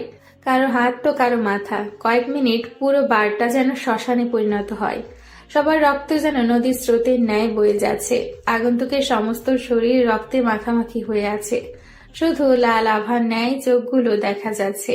সবাইকে শুয়ে মুখ দিয়ে সিগারেট উচ্চারণ করতে বার থেকে একজন কর্মচারী দৌড়ে সিগারেট দিয়ে যায়। আগন্তুকটা ঠোঁটের কোণে সিগারেটটা লাগিয়ে হাসতে শুরু করে। ধোঁয়াগুলো উপরের দিকে ছেড়ে দেয়। বসা থেকে উঠে বার থেকে বের হয়ে অন্ধকারে মিলিয়ে যায়। সকালবেলা নিউজের হেডলাইন হয়, পাহাড়ি অঞ্চলে একটা বারে এমআর কিং নাফিস সহ যারা বাড়ি ছিল প্রত্যেককে কুপিয়ে মারা হয়েছে। এমন খুন আর কখনো কেউ দেখেনি। হাত পা মাথা কারো জায়গায় নেই। কারো হাত আছে তো কারো মাথা নেই, পা আছে তো হাত নেই। সব থেকে বড় ব্যাপার হলো লাশের পাশে বড় বড় করে লেখা ডেভিল কিং ইজ ব্যাক। সকালবেলা নিউজটা দেখে রাজসহ সূর্যের হাত থেকে রিমোটটা পড়ে যায়। হাত কাঁপতে শুরু করে। হুট করে ডেভিল কিং কেন এলো আর এমআর কিংকে কেন মারলো তাদের মাথায় আসছে না। তারপরে সূর্যের ফোনে ব্যাংকের ম্যানেজার কল দিয়ে বলে, স্যার, আপনার অ্যাকাউন্টের সব টাকা কে জানি হ্যাক করে নিয়েছে। আমাদের কিছুই মাথায় যাচ্ছে না, এত টাইট সিকিউরিটি থাকা সত্ত্বেও কিভাবে হ্যাক করেছে। ম্যানেজারের কথাগুলো শুনে সূর্যের হাত থেকে ফোনটা পড়ে যায়। পাশে থাকা রাজ গম্ভীর হয়ে সূর্যের দিকে তাকিয়ে আছে। রাজ বলার আগেই সূর্য বলে, রাজ, আমার ব্যাংকের সকল টাকা কে জানি হ্যাক করে নিয়েছে। ব্যাংক থেকে টাকা হ্যাক করাটা কোনো চারটেখানি কথা না, বড় ধরনের কারো হাত আছে। কি করবো বুঝতে পারছি না। সূর্যের কথাগুলো শুনে রাজ হাসতে শুরু করে। হাসতে হাসতেই বলে, সূর্য, মাস্টারমাইন্ড জগতে টিকতে হলে সবসময় মাস্টার প্ল্যানিং করে চলতে হয়। আমাদের রাজ্যটায় একটা কথা প্রচলন, শেষ নিঃশ্বাস পর্যন্ত তোকে লড়তে হবে। যদি না লড়তে পারিস তাহলে রাস্তায় থাকা নেড়ি কুকুরগুলো ছিঁড়ে ছিঁড়ে খাবে। এতজনকে মেরে এই পর্যন্ত এসেছিস, তোকেও তো কেউ না কেউ মারতে আসবে। তবে আরিয়ানকে তো উপরে পাঠিয়ে দিয়েছি, চিল থাক। নতুন শত্রুকেও তাড়াতাড়ি ধরবো। তবে খোঁজ লাগা, ডেভিল কিং আবার ব্যাক করলো কেন? রাজের কথাগুলো শুনে সূর্য একটু ভাবুক হয়ে পড়ে। রাজকে যতটা ভোলাভালা মনে করেছে, রাজ আসলে প্রকৃত একজন মাস্টার প্লেয়ার। তাকেও মাথা ঠান্ডা করে মাস্টার প্ল্যানিং করতে হবে। এদিকে বাংলাদেশের সাইবার টিম বের করতে পেরেছে ব্যাংক থেকে লেডি কুইন নামে একজন মেয়ে হ্যাকার ব্যাংক থেকে টাকাগুলো নিয়েছে। এই নিউজটা পুরো বাংলাদেশে ছড়িয়ে যায়। এতক্ষণ আগন্তুকটা টিভির সামনেই বসেছিল। নিউজটা দেখে মুখে অল্প হাসি ফুটে ওঠে, মুখ দিয়ে অস্পষ্ট সুরে বের হয়ে আসে, সাইকো কুইন। আপনারা হয়তো ভাববেন আগন্তুকটা আবার কে? তাহলে শুনুন। হুট করে হারিয়ে যাওয়া ডেভিল কিং হলো আগন্তুক ব্যক্তিটা। এদিকে একের পর এক খুন হতে শুরু করে। প্রত্যেক লাশের পাশে ডেভিল কিং ইজ ব্যাক লেখা, আর সেটাও তাজা রক্ত দিয়ে। সূর্যের মতো হ্যাকারও ভয়ে আতঙ্কে আছে, কারণ বেশ কয়েকদিন আগে তার একজন বিশ্বস্ত লোককে মেরে তার লাশের পাশে লেখা ছিল, চোখে দেখে মানুষগুলাও অতি অন্ধকারে ভয় আটকে ওঠে, কিন্তু সেই অন্ধকারেই চোখে না দেখা মানুষগুলো দিব্যি মুখে হাসির রেখা ফুটিয়ে চলতে পারে। আমি সেই অন্ধকার রাজ্যের রাজা। তোরা হ্যাকিং শিখে নিজেদের পাওয়ারফুল মনে করিস, তোদের মৃত্যুটা খুবই ভয়ঙ্কর হবে। হা হা হা। এই লেখাটা দেখার পর থেকে সূর্যের রাতের ঘুম হারাম হয়ে গিয়েছে। হুট করে ডেভিল কিং এর আগমন, তাদের হুমকি, আর কেনই বা তাদের এভাবে হুমকি দিচ্ছে কিছুই মাথায় আসছে না। তবে খুবই সতর্ক তারা। সোফায় বসে আছে রাজ আর সূর্য। সূর্যকে এভাবে গভীর চিন্তায় দেখে রাজ হাসতে হাসতে বলে, সূর্য সাহেব, একটা কথা জানেন তো, কান টানলে মাথা সুরসুর করে বেরিয়ে আসে। ডেভিল কিং কতটা ভয়ঙ্কর তা আমাদের দেখার দরকার নেই, তবে ডেভিল কিং এর দুর্বলতা কি তা জানতে হবে। প্রত্যেকটা মানুষের একটা করে দুর্বলতা থাকে। রাজ কথাগুলো বলে সিগারেট ধরিয়ে হাসতে থাকে। রাজের কথাগুলো শুনে সূর্য ভাবনার জগৎ থেকে বের হয়। রাজ ঠিকই বলেছে, প্রত্যেক মানুষের একটা করে দুর্বলতা থাকে। ডেভিল কিং এর হয়তো কোনো দুর্বলতা আছে। এদিকে রাজ সিগারেট টানতে টানতে সামনে ল্যাপটপ নিয়ে কাজ করতে করতে বলে, কথা ছিল আরিয়ানকে মেরেই আমি আমার বিস্তার করা রাজ্যে চলে যাব, কিন্তু এবার বিষয়টা ব্যতিক্রম। ডেভিল কিংকে মেরে তারপর বাংলাদেশ থেকে বের হব। সে যদি ডেভিল হয় তাহলে আমি সূর্য রাজের দিকে গভীরভাবে তাকিয়ে আছে। রাজ হাসতে হাসতে সূর্যের দিকে ভ্রু কুঁচকিয়ে বলে, আচ্ছা সূর্য সাহেব, রাশিয়ান দ্য কিং মাফিয়ার নাম শুনেছেন? রাজের কথায় সূর্য অবাক হয়ে যায়। সূর্য বুঝতে পারে রাজ কোনো সাধারণ খেলোয়াড় না, মাস্টার মাইন্ড জগতে নিখুঁত একজন খেলোয়াড়। সূর্য অবাক হয়ে বলে, রাশিয়ান দা কিং মালয়েশিয়া একজন বড় মাফিয়া টিম, যারা মালয়েশিয়ার সবকিছু নিজের দখলে নিয়ে গেছে। তা হঠাৎ রাশিয়ান দা কিং ওনার কথা জিজ্ঞেস করার কারণ? ওই রাশিয়ান দ্য কিং আর কেউ নয়, স্বয়ং আমি। রাজের কথা শুনে সূর্য অবাক হয়ে যায়। একের পর এক শক খেয়ে যাচ্ছে। তবে সূর্য বেশ খুশি। রাজ আর ডেভিল কিং এর মাঝে লড়াই করে যে বেঁচে থাকবে, তাকে সে মেরে সবকিছুই নিজে পরিচালনা করবে। এদিকে সাইকো কুইন 10 জন বিখ্যাত হ্যাকারকে ভাড়া করে এনে সূর্যের সব টাকা হ্যাক করায়, আর সবার মাঝে ছড়িয়ে দেয় এটা সাইকো কুইন নামে একজনের কাজ। সাইকো কুইন সিদ্ধান্ত নেয় এবার রাজের বিষয়ে তথ্য বের করবে, আর হ্যাকারদের বলে দেয় রাজের ওয়েবসাইট হ্যাক করার জন্য। টিমের সবাই লেগে যায়। সাইকো কুইনের কথা মতো একটু পরে ডেনিফ নামে একজন রাশিয়ান হ্যাকার সাইকো কুইনের উদ্দেশ্যে বলে, ম্যাম, ওনার ওয়েবসাইট হ্যাক করা আমাদের জন্য অসম্ভব। উনি অনেক বড় একজন হ্যাকার। ওনার সব সিস্টেম এমনভাবে সিকিউরিটি দেওয়া হয়েছে যে হ্যাক করার চেষ্টা করবে, উল্টো তার সব কিছু হ্যাক হয়ে যাবে। ডেনিফের কথায় সাইকো কুইন চিন্তায় পড়ে যায়। মনে মনে বলে, রাজ মাহমুদকে তো আমি ধরবই। সে আমার থেকে আমার ভালোবাসাকে ছিনিয়ে নিয়েছে। রাজ মাহমুদের ধ্বংসের কারণটা আমিই হব। সাইকো কুইন কাউকে ছাড়বে না। রাত প্রায় 1টা ছুঁই। ঘড়ির কাঁটাটা টিক টিক ভাবে আওয়াজ করতেছে। ডেভিল কিং চেয়ারে বসে সিগারেটে ধোঁয়া ওড়াচ্ছে। মাস্টারমাইন্ড জগতের একজন অংশ ডেভিল কিংও। খেলাটা যখন মাফিয়া আর হ্যাকারদের মাঝে হয় তখন হয়তো পরিস্থিতিটা ভয়াবহ হবে। তাদের রাজ্যটাতে বেইমানি দিয়ে ভরপুর। চেয়ারের জন্য কে কাকে ওপরে পাঠাবে সবার অজানা। তবে এই রাজ্যে একটা কথার প্রচলন আছে, নিজের রক্তকেও বিশ্বাস করা যাবে না, কারণ এই রাজ্যে যে বিশ্বাস করবে সেই মারা পড়বে। ডেভিল কিং কালো কোট হুডি পরে বের হয়ে যায় অজানা গন্তব্যে। এদিকে বাড়ি বসে পুলিশ অফিসার অনব সমান তালে বিয়ার খেয়ে যাচ্ছে। একেবারে মাতাল হয়ে বার থেকে বের হয়ে যায়। কোন রকম ড্রাইভ করে বাড়ির পথে রওনা দেয়। কিছু দূর যাবার পর কষে ব্রেক করে, কারণ রাস্তার মাঝে একজন মানুষ অবয়ব বসে আছে। গাড়ি থেকে নেমে, শালা চুদির ভাই, রাস্তার মাঝে বসে আছিস কেন? এক্ষুনি উপরে পাঠিয়ে দিতাম। পুলিশ অফিসারের কথাগুলো শুনে লোকটা হাসতে হাসতে বলে, পিপিলিকার ডানা গজায় মরিবার তরে। তোর ডানাগুলো বেশ বড় হয়ে গিয়েছে, সেটাই ছাঁটাই করতে এসেছি। এখানে একজন মরবে আর সেটা হচ্ছিস তুই।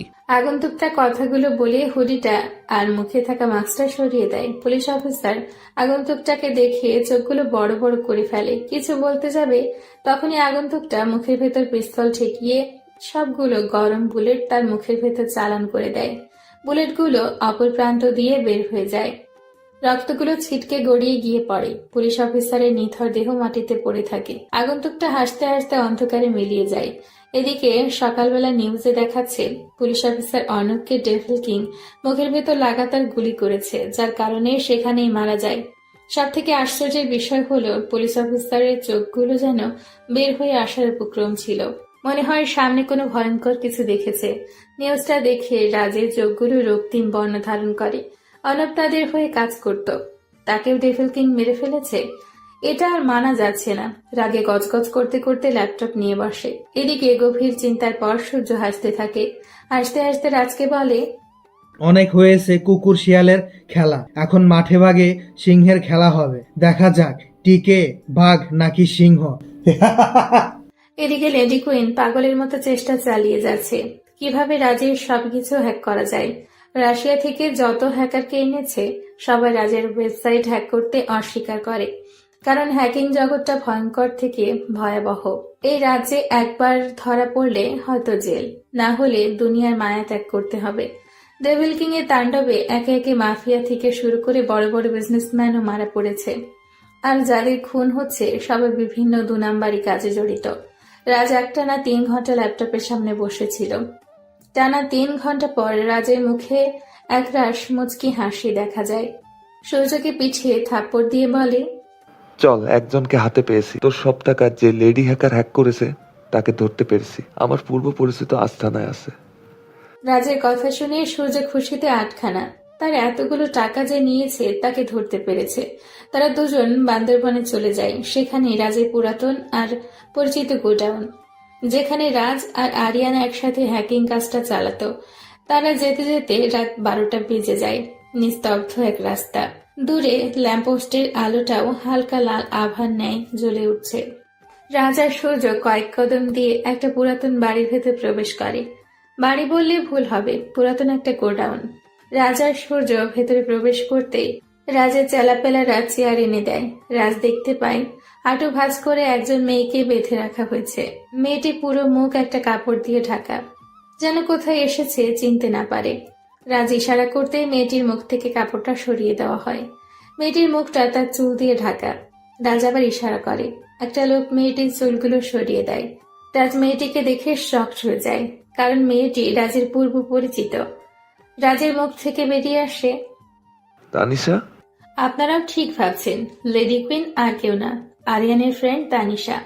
তানিশা রাজের দিকে তাকিয়ে হাসতে শুরু করে আর বলে, রাজ মাহমুদ ওরফে বেইমান, আমাকে কি চিনতে পেরেছিস? আমি কে? রাজ হাসতে হাসতেই বলে, তোকে কেন চিনবো না? তুই আরিয়ানের ভার্সিটিতেই পড়তি। তোকে প্রথম দেখাতেই আমি পছন্দ করে ফেলি, কিন্তু তুই সেই চুপচাপ স্বভাবের আরিয়ানকে পছন্দ করে বসলি। আরিয়ান নিজেও জানতো না ভার্সিটির সব থেকে সুন্দরী মেয়েটা তার জন্য পাগল। যখন শুনতে পারি আরিয়ান তোকে চিনেও না, তখনই মাস্টার প্ল্যান করি। তোকে বলি আরিয়ানকে দেখা না দিতে, আরও বলি আরিয়ান অন্য কাউকে ভালোবাসে। আমি যাকে পাবো না তাকে অন্য কারোর হতেও দিব না। রাজের এমন হাসি দেখে তানিশা বলতে শুরু করে, তোর কি মনে হয় তৃতীয় জনের কথা শুনে আমি আমার ভালোবাসার মানুষকে ছেড়ে দিব? তুই বলার পর আমি আরিয়ানের সম্পর্কে খোঁজ খবর নিতে শুরু করি। সব শেষে যখন জানতে পারি আরিয়ানের লাইফে কেউ নেই, সেদিন আমি অনেক খুশি হয়েছি। সিদ্ধান্ত নেই আরিয়ানকে প্রপোজ করব, কিন্তু আরিয়ানকে আমি আর ভার্সিটিতে খুঁজে পাইনি। বেশ কয়েকদিন পর আমি আরিয়ানের ব্যাপারে খোঁজ নিতে শুরু করি। ওই দিন খোঁজ নিয়ে আমি অবাক, কারণ আরিয়ান ছিল আরকে, আর তাকে পুলিশ নিয়ে যায়। যখন শুনতে পাই তুই সাথে ছিলি, তখনই বুঝতে পারি এটা তোর একটা চাল। ওই দিন থেকে আরিয়ানের পিছু পিছু সর্বদা থাকতাম। দুবার আরিয়ানকে তুই ফাঁসিয়েছিস। তানিশা একটানে কথাগুলো বলে দম নেয়। এতক্ষণ তানিশা শুধু রাজের দিকে তাকিয়ে কথাগুলো বলেছিল।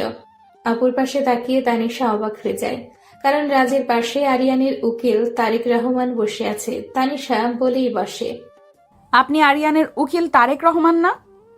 তানিশার কথা শুনে যেন তারেক সাহেব মজা পায়, হাসতে হাসতে বলে, সবাই তো এক নামেই চিনে, বাংলাদেশের নাম্বার 1 ব্যারিস্টার তারেক রহমান। আর এছাড়াও আমার আরেকটা পরিচয় আছে। কথাগুলো বলে তারেক সাহেব হাসতে শুরু করে। তানিশা গম্ভীর কণ্ঠে বলে, তোদের কাউকে ছাড়বো না। তোরা আমার থেকে আমার ভালোবাসাকে কেড়ে নিয়েছিস। তোরা দুজন মারা পড়বি। কথাগুলো বলে তানিশা বাঁধা হাতগুলো খোলার চেষ্টা করে। রাজ তানিশার এমন ছটফট করা দেখে বলে, তোকে একটা সুযোগ দিতে পারি, আর সেটা হলো তুই আমাকে বিয়ে করবি। দেখ, আরিয়ানকে তো উপরে পাঠিয়ে দিয়েছি, তোর ভালোবাসাকে মেরে দিয়েছি। তুই আমাকে বিয়ে করলে রানী বানিয়ে রাখবো, হবি? রাজের কথায় তানিশা ঘৃণা ভরা চোখে তাকিয়ে রাজের মুখে থুথু মেরে দেয়। তানিশার এমন বাজে ব্যবহারে রাজ রাগে গজগজ করতে করতে যেই থাপ্পড় দিতে যাবে, অমনি বাহিরে একটা বাইকের আওয়াজ হয়। গোডাউনের সবাই আটকে ওঠে, কারণ এত রাতে এখানে কে আসবে। রাজের সব লোকগুলো সতর্ক চোখে এদিক ওদিক তাকায়। সবাইকে চমকে দিয়ে সামনে দরজা দিয়ে গোডাউনে একজন লোক প্রবেশ করে। কালো কোট, কালো প্যান্ট, মাথায় কালো ইয়া বড় হুডি, মুখে জোকার মাস্ক। তারা সবাই বুঝতে পারে এটা আর কেউ না, এটা হচ্ছে ডেভিল কিং, যাকে রাজ পাগলা কুত্তার মতো খুঁজে চলেছে। ডেভিল কিং এর চোখগুলো দেখা যাচ্ছে। রাজ চোখের দিকে তাকিয়ে আটকে ওঠে, কারণ চোখগুলো রক্তিম বর্ণ হয়ে আছে। চোখ দিয়ে যেন সবাইকে পুড়ে ছারখার করে দিবে। ডেভিল কিং ইশারা করতেই রাজের এক লোক ভয়ে দৌড়ে চেয়ার নিয়ে আসে। ডেভিল কিং চেয়ারে বসে। রাজ আর সূর্যের সামনে থাকা টেবিলের ওপর পা রেখে ওপরের দিকে তাকিয়ে সিগারেটের ধোঁয়া ওড়াতে শুরু করে। ডেভিল কিং এর সাহস দেখে রাজ বলে, তোর সাহস দেখে আমি অবাক হচ্ছি রে। তুই আমাকে চিনিস আমি কে? কার সামনে বসে নবাবি করছিস? আমার রাজ্যে এসে আমার সামনে বেয়াদবি। রাজের এমন কথায় ডেভিল কিং সবার অগোচরে মুচকি একটা হাসি টেনে গম্ভীর হয়ে বলে। কথাগুলো বলে ডেভিল কিং হাসতে শুরু করে। হাসি থামিয়ে সূর্যের দিকে তাকিয়ে বলে, সিংহের কোনো নির্দিষ্ট রাজ্য থাকে না। সিংহ যেখানে যায় সেটাই সিংহের রাজ্য হয়ে যায়। আমি হলাম সেই সিংহ, যার দাবানলের সামনে ভয়ঙ্কর জীবজন্তুগুলোও জায়গায় হিসু করে দেয়। তোকে দেখে আমার কান্না পাচ্ছে রে। মাস্টার মাইন্ডের জগতে এসেছিস মাস্টারের সাথে মাইন্ড গেম খেলতে। তোর মতো চুনোপটিত মাস্টার মাইন্ড জগতের চাকর হওয়ার যোগ্য নয়। সমাজের কাছে তুই একজন দানশীল, নম্রভদ্র, নাম্বার 1 ব্যারিস্টার তারেক রহমান। সেই তুই অন্ধকার জগতের ডার্ক হ্যাকার টিমের প্রধান, হ্যাকার সূর্য। হা হা হা। ডেভিল কিং এর কথাগুলো শুনে সূর্য থ হয়ে যায়। ডেভিল কিংকে তারা হালকাভাবে নিয়েছিল, আর এখন দেখা যাচ্ছে ডেভিল কিং এর মাস্টার মাইন্ডের সম্পর্কে তাদের ধারণাটাই ভুল। রাজ বলে, এত পক পক করে লাভ নেই। তুই তোর মুখ দেখাতে ভয় পাস নাকি? মুখ দেখা, আমরাও তোকে দেখি। মুখ দেখলে ভয় পাবি না তো? তোদের যে অবস্থা, কিভাবে যে এই জগতে আসলি উপরওয়ালাই জানে। যদি সত্যিকারের অর্থে পুরুষ হোস তাহলে মুখ দেখা। রাজের কথায় ডেভিল কিং আস্তে আস্তে তার মুখ থেকে জোকার মাস্কটা খুলে। লাল লাইটের আলোতে ডেভিল কিং এর মুখটা পরিষ্কার দেখা যাচ্ছিল। সূর্য ভয়ে চেয়ার থেকে পড়ে যায়। রাজা একখানে তাকিয়ে আছে। ডেভিল কিংকে দেখে তানিশার মুখে এক তৃপ্তির হাসি ফুটে ওঠে। তানিশা বলে, সিংহ তার রাজ্যে এসে পড়েছে। প্রত্যেকটা কাক শিয়ালকে দৌড়ে দৌড়ে মারবে। কথাগুলো বলে তানিশা হাসতে শুরু করে। ডেভিল কিং ওপরের দিকে তাকিয়ে সিগারেট টেনেই যাচ্ছে। সূর্য মাটি থেকে উঠে ভয়ত কণ্ঠে বলে, আরিয়ান, তুই এখনো বেঁচে আসিস কিভাবে? ওই দিন না নিজের চোখে দেখেছি মরে পড়ে আছিস, কিভাবে সম্ভব? সূর্যের কথায় আরিয়ান হাসতে শুরু করে। আপনারাও ঠিকই ভাবছেন, ডেভিল কিং আর কেউ না, আমাদের আরিয়ান। হাসতে হাসতে বলতে লাগে, তোদের একটা গল্প বলি, কখনো শুনেছিস? সিংহের রাজ্যে সিংহকেই মেরে ফেলতে তোরা তো মাস্টার মাইন্ড নামের কলঙ্ক। আচ্ছা শোন তাহলে। যখন হাসপাতাল থেকে আমাকে তানিশারা নিয়ে যায় সবই ঠিক ছিল, কিন্তু পুলিশ, গুন্ডা পান্ডা সবাই আমাদের লোকেশন পেয়ে যাচ্ছিল। বিষয়টা প্রথমে স্বাভাবিক মনে হলেও পরে অস্বাভাবিক লাগতে শুরু করে। তখনই আমার খেয়াল হয়, তারেক, তুই আমাকে আমার মায়ের শেষ চিহ্ন লকেটটা দিয়েছি আর বলেছিলে আমি যেন সবসময় নিজের কাছে রাখি। বিষয়টা খটকা লাগলো। তারা সবাই যখন ক্লান্ত হয়ে ঘুমিয়ে যায় তখনই আমি চেক দিয়ে শিওর হই এখানে লোকেশন ট্র্যাকার লাগানো। তোদের নিয়ে খেলতে মনে চাইলো। আদ্র, নীল, তানিশাকে রাতে আমার সিক্রেট জায়গায় রেখে সেই লকেটের সাহায্যে গেমটা জমিয়ে দেয়। তোরা আমায় জায়গায় আর কাউকে মারিসনি, ডার্ক হ্যাকার টিমের তুর্যকে মেরেছিস। হা হা হা। আরিয়ানের কথায় সূর্য চিল্লিয়ে ওঠে, কারণ তুর্য আর কেউ না, তুর্যই হলো সূর্যের আপন ছোট ভাই। আরিয়ান হাসতে হাসতে আবার বলে, তোরা কাঁচা প্লেয়ার রে, মনে করেছি তোদের নিয়ে ভালোই খেলবো, কিন্তু তোদের এমন কাঁচা খেলা পছন্দ হচ্ছে না, তাই তোদেরকে আর বাঁচিয়ে রেখে লাভ নেই। আরিয়ানের কথাই রাজ বলে, সবই বুঝলাম, কিন্তু তুই ডেভিল কিং হলি কিভাবে? আর সেটাও আমি জানি না, কাহিনীটা কি? রাজের কথায় আরিয়ান আবারও হাসতে শুরু করে। হাসতে হাসতে বলে, হা হা, তোকে সবকিছু শেয়ার করতাম। আচ্ছা শোন, তোর মনে আছে আমি সাইবার নিরাপত্তার হেড নাজমুল ভাইকে হেল্প করি? ওনাকে তো তার টিমে যেতে অস্বীকার করি, কিন্তু উনি একদিন আমার খোঁজ করতে করতে আমার বাসায় আসে আর বলে, আমি জানি তোমাকে হাজার বলার পরও তুমি আমার সাথে আসবে না। তোমাকে দেখে একটা জিনিস বুঝতে পেরেছি, তুমি দেশের জন্য, দেশের মানুষের জন্য ভালো কিছু করতে চাও। কিন্তু তুমি কি জানো, আজকাল বড় বড় নেতা কর্মীরা গরিবদের রক্ত চুষে চুষে খাচ্ছে। তুমিই পারবে সাধারণ মানুষদের ন্যায় দিতে। তখন আমি ওনার কথা শুনে অবাক হলাম, কারণ দেশে এত এত মানুষ থাকতে নাজমুল ভাই আমার কাছেই এলো কেন? ওনাকে জিজ্ঞেস করি, ভাই আমি তো অতি সাধারণ, আমি কিভাবে সাধারণ মানুষকে ন্যায় দিতে পারবো? তুমিই পারবে। তোমাকে সবার আড়াল থেকে সাধারণ মানুষদের পাশে দাঁড়াতে হবে। আজ থেকে তুমিই হবে ডেভিল কিং। তোমার নাম শুনলে যেন সমস্ত নেতা পেতাদের রাতের ঘুম হারাম হয়ে যায়। তবে তোমার ডেভিল কিং হওয়ার গল্পটা একান্ত তোমার, তোমার মাও যেন না জানে।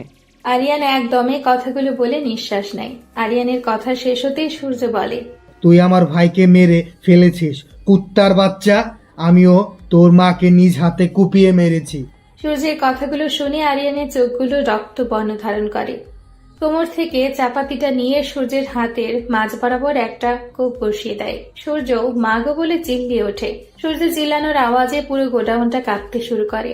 এমন একটা মুহূর্তের মাঝে রাজ হাসতে শুরু করে। হাসতে হাসতে বলে, শিয়াল আর কুকুরের শরীরে যতই পিটানো যায় তবুও তার কিছুই হয় না, কারণ তাদের শরীরটা পরিস্থিতির সাথে খাপ খাইয়ে নিয়েছে। আমি জানি তুই আসবি, তুই যে এত সহজে মরবি না জানতাম। আর লেডি কুইনকে আনলে তুই আসবেই, যেমন কান টানলে মাথা আসে। তোর আশেপাশে তাকিয়ে দেখ।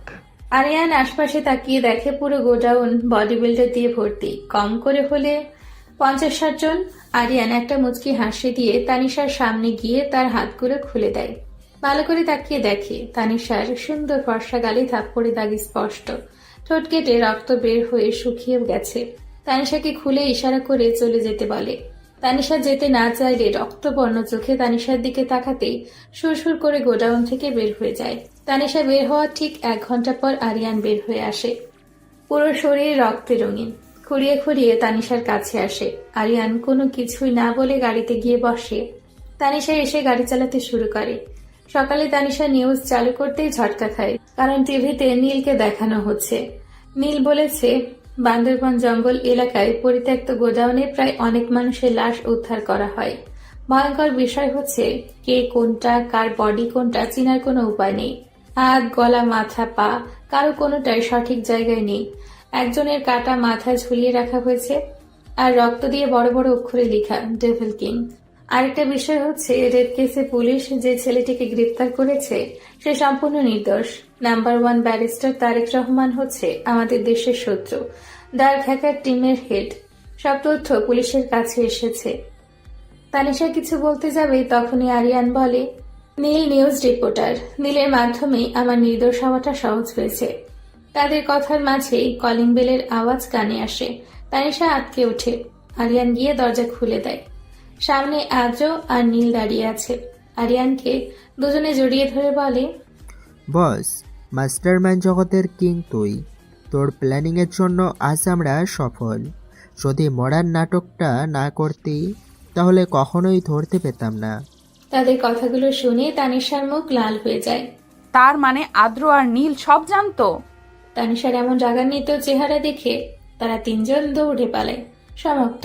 সবাই চ্যানেলটিকে সাবস্ক্রাইব করে পাশেই থাকুন এবং বেশি বেশি করে লাইক কমেন্ট করুন। ধন্যবাদ।